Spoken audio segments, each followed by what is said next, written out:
안녕하세요 유튜브 구독자 여러분, SK 주식회사 CNC AI 데이터 엔지니어링 팀에서 빅데이터 아키텍처 및 가명 처리 업무를 담당하고 있는 이준 매니저, DX 인핸스먼트 팀에서 가명 정보 및 데이터 비즈니스 개발 업무를 담당하고 있는 최은근 매니저입니다. 유튜브를 통해 인사드리게 되어 반갑습니다. 최근 미디어를 통해 가명정보, 개인정보, 익명정보 같은 용어를 자주 접하셨을 겁니다. 그런데 정확히 어떤 차이가 있는지 개념부터 헷갈려 하시는 분들이 적지 않습니다. 특히 현장에서 만나본 다수의 고객분들께서 불필요한 걱정과 잘못된 오해로 새로운 사업 기회를 놓치거나 뜻하지 않은 문체에 봉착하는 등 힘들어한다는 것을 알게 되었습니다. 그래서 준비했습니다. 가명 정보의 개념, 특징, 필요성은 물론이고 사업 추진 시 고려사항, 프로세스, 그리고 주요 사례까지 자세히 설명드리겠습니다. 끝까지 시청하신다면 가명 정보를 통한 디지털 사업 전환에 큰 도움이 되실 거라고 확신합니다. 그럼 바로 시작합니다.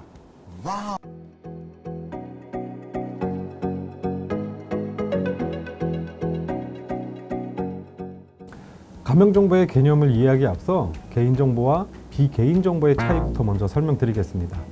개인정보법에서 말하는 개인정보는 살아있는 개인을 바로 식별할 수 있는 정보로 이름, 주민등록번호와 같은 개인을 알아볼 수 있는 정보와 개인정보의 일부 또는 전체를 삭제하거나 대체한 정보를 말하고 있습니다.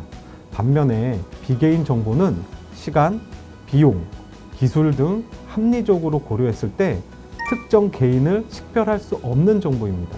흔히 익명정보라고 부르고 있습니다. 복잡하지 않죠? 개인정보에 포함되지만 정보의 일부 또는 전체를 처리하여 추가 정보 없이는 절대로 특정 개인을 알 수 없는 개인정보를 가명정보라고 부르고 있습니다. 가명정보는 요건 충족 시 정보 주체의 동의 없이도 처리가 가능한데요. 통계 작성, 과학적 연구, 공익적 기록 보존 등을 위하여 가명 정보를 이용, 제공, 결합 등을 할 수 있습니다.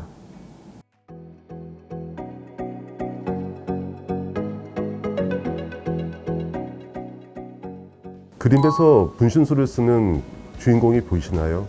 익명 정보는 보시는 그림처럼 하나의 개인으로 만들 수가 없습니다. 그럼 어떻게 해야 하느냐?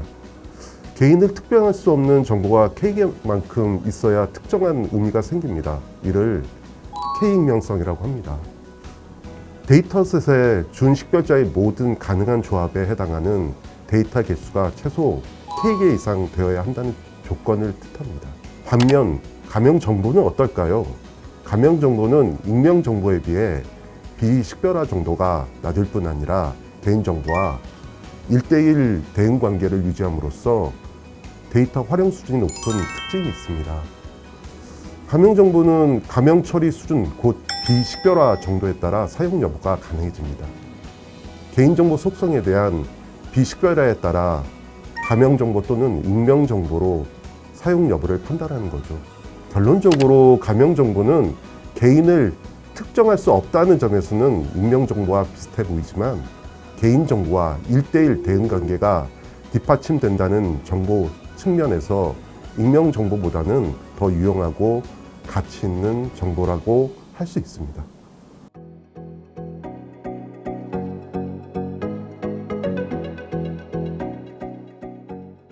가명 정보는 통계 작성 등 목적으로 정보 주체의 동의 없이 이용 가능한데 이때 몇 가지 제한 조건이 따릅니다. 첫째, 서로 다른 개인정보 처리자 간의 가명정보 결합은 반드시 결합 전문기관이 수행해야 합니다. 둘째, 가명정보의 이용, 제공, 결합 등의 처리는 통계 작성, 과학적 연구, 공익적 기록 보존 등을 위해서만 정보 주체의 동의 없이 가명정보를 처리할 수 있습니다. 셋째, 개인에 대한 재식별 위험성이 없다면 특정 제3자에게 제공이 가능합니다. 이때 불특정 다수에게 공개 또는 제공하는 경우라면 가명 정보가 아닌 익명 정보로 처리하여 제공하는 것을 원칙으로 하고 있습니다.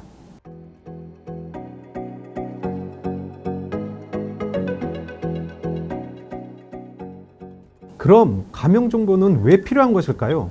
그 답은 고객 정보 확장의 필요, 데이터 기반의 고객 관계 향상, 그리고 쿠키리스 시대에 필요한 CDP, 이렇게 세 가지로 설명할 수 있습니다. 현대 기업은 마케팅 전략 변화와 환경 변화로 인해 가명 정보의 필요성이 매우 높아졌습니다. 다양한 채널에서 발생하는 고객 정보의 확장이 필요하고, 고객과의 관계 향상을 위해 데이터 기반으로 고객의 관계도 알아야 하며, 쿠키리스 시대로 인해 고객 정보의 수집 방법이 변화되고 있습니다. 물론 설문조사, 고객 동의, 마이데이터와 같은 합법적인 문제 해결 방안이 있긴 하지만, 아시다시피 시간이나 비용, 답변 수준, 범위 제한 등의 한계가 있기 때문에 가명 정보 활용이 더 유용합니다.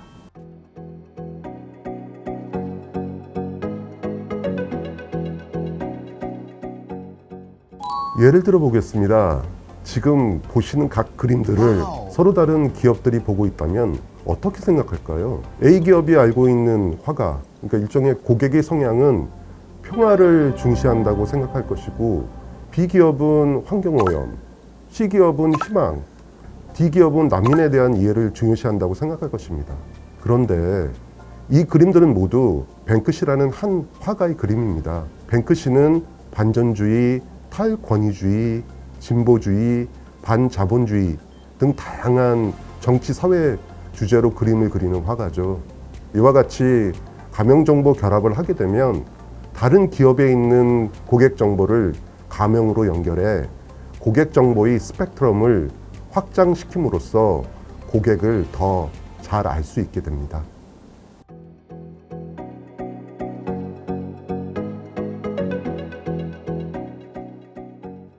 디지털 기반의 현대 산업은 고객 관계 향상에 있어 데이터는 선택이 아닌 필수입니다.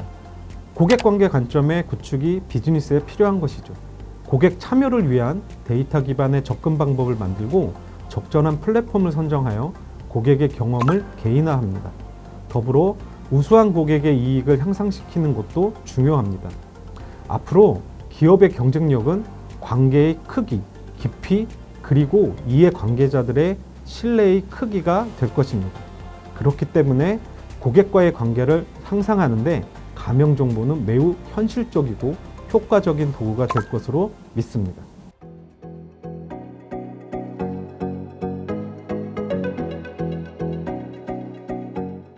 쿠키는 고객 행동의 흔적을 말합니다. 기존의 비즈니스는 이 흔적을 활용해서 DMP 기반으로 고객의 특성을 파악해 왔습니다.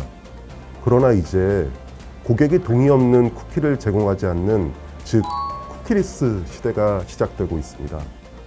쿠키리스 시대가 되면서 기업은 다시 자사 고객을 중심으로 한 CDP가 필요하게 되었고, 자연스레 외부 고객의 데이터 수집과 공유가 더 중요하게 되었습니다. 지금까지 가명 정보의 개념과 특징, 필요성 등에 대해 설명드렸습니다. 이해가 좀 되시나요? 아직도 궁금한 게 있으시다고요?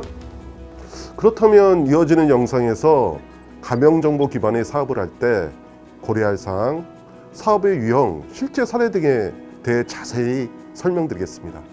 감사합니다.